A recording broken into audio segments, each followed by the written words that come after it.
Hello, bachcho. Let's read the question first. The question says that a wire of mass m and length L can slide freely on pair of fixed smooth vertical rails.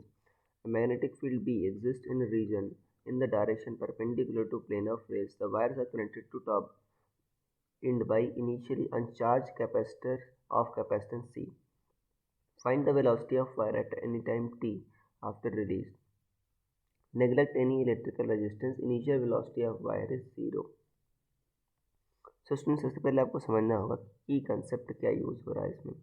सो की concept is motional EMF.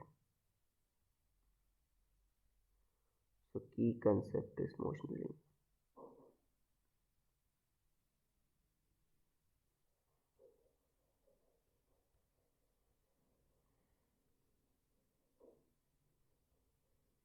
और motional EMF में होता क्या है, अगर मान लेते हैं कोई भी बॉडी है या कोई कंडक्टर है, उसका लेंथ एल है और वो वी वेलोसिटी से मूव कर रहा है इन परपेंडिकुलर मैग्नेटिक फील्ड भी, तो उसके एंड से क्रॉस एक आपका ईएमएफ इंड्यूस होता है. उसका कहते हो मोशनल ईएमएफ, क्योंकि मोशन कारण हो रहा है और उसकी जो वैल्यू होती है वो होती है E equal to V B L. E equal to क्या होता है आपका वी बी एल. और पॉजिटिव एंड की डायरेक्शन कैसे पता करते हैं, आप वेलोसिटी डायरेक्शन में उंगलियां करो और मैग्नेटिक फील्ड डायरेक्शन में कर्ल कर दो राइट हैंड की उंगलियां, तो थंब आपका पॉजिटिव एंड की डायरेक्शन में पॉइंट करता है. अब देखो ये डाउनवर्ड मूव कर रहा है, तो आपका जो पॉजिटिव एंड होगा वो इधर आएगा कि वी की डायरेक्शन में राइट हैंड की उंगलियां और बी की डायरेक्शन में कर्ल करोगे तो राइट हैंड आपका पॉजिटिव एंड इधर आएगा. तो अगर मैं इक्वलेंट इलेक्ट्रिकल सर्किट बनाऊँ इसका तो कुछ ऐसा आएगा, कुछ ऐसा आ रहा है, ये सी और ये क्या किसी इंस्टेंट पर मैं बना रहा हूँ, ध्यान देना. ये कितना आ रहा है आपका वी बी एल आ रहा है. तो ध्यान देना इस टाइम पर कैपेसिटर पर चार्ज कितना होगा, क्यू इक्वल टू क्या होता है सी वी होता कि नहीं होता. तो इस टाइम पर कैपेसिटर पर चार्ज क्यू इक्वल टू हो जाएगा सी इंटू वी, मतलब सी इंटू जो आपका यहाँ पर देखो वी क्या है आपका कैपिटल वी कर दो, मतलब पोटेंशियल डिफरेंस, वेलोसिटी नहीं है, तो सी इंटू वी बी एल ये आ जाएगा.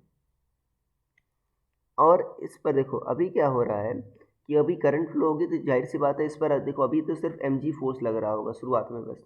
जब करंट फ्लो होना चालू होगी तो इस पर जो आपका इंड्यूस्ड ईएमएफ करंट बहता है वो आपका अपोज करता है मोशन को फ्रॉम लेंज लॉ, तो इस पर आई एल भी अपोजिट डायरेक्शन में लगेगा, ये भी लगेगा. आई क्या होगा आपका D Q by D T. तो आई क्या होगा आपका D Q by D T, ये होगा. इसको इधर लिख देते हैं, आई क्या होगा आपका D Q by D T. और देखो सी बी एल तो कांस्टेंट है, वी आपका वेरी हो रहा है, तो ये होगा C B L D V by D T. D V by D T क्या होता है आपका एक्सेलरेशन ही तो होता है. इसको यूज करेंगे. देखो तो जो नेट फोर्स हुआ इस पर एफ नेट वो क्या हुआ M into D V by D T, उसको एक्सेलरेशन कह दो आप. एम ए इक्वल टू क्या लिखोगे आप M G minus I L B.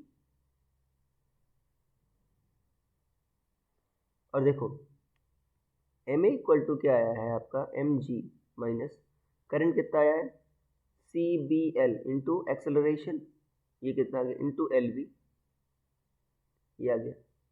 तो M A equal to M G minus C B square L square A. A कितना आ गया एम जी अपॉन देखो नीचे क्या आ जाएगा M plus C B square L square.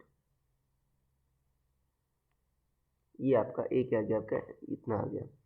और अब देखो वेलोसिटी एट एन इंस्टेंट कैसे पता करोगे, तो यहाँ से अगर आप कह रहा है कि आपका find velocity at any time T, तो देखो ए इक्वल टू क्या होता है आपका D V by D T, यहाँ से आप पता कर सकते हो वेलोसिटी. और देखो ये एक्सेलरेशन जो है आपका कांस्टेंट आ रहा है, यहाँ से देखो तो ये आपका आ रहा है आपका कांस्टेंट आ रहा है. देखो तो आप इक्वेशन ऑफ मोशन लगा सकते हो राइट. अगर ये एक्सेलरेशन कांस्टेंट आ रहा है तो इक्वेशन ऑफ मोशन लगा सकते हो V equal to U plus A T. शुरुआत में क्या है आपका यू जीरो है तो टी से मल्टीप्लाई होगा, मतलब क्या आ जाएगा M G T upon M plus C B square L square, ये आ जाएगा आपका velocity at time T. So this will be your answer. I hope you understood it well. Best of luck.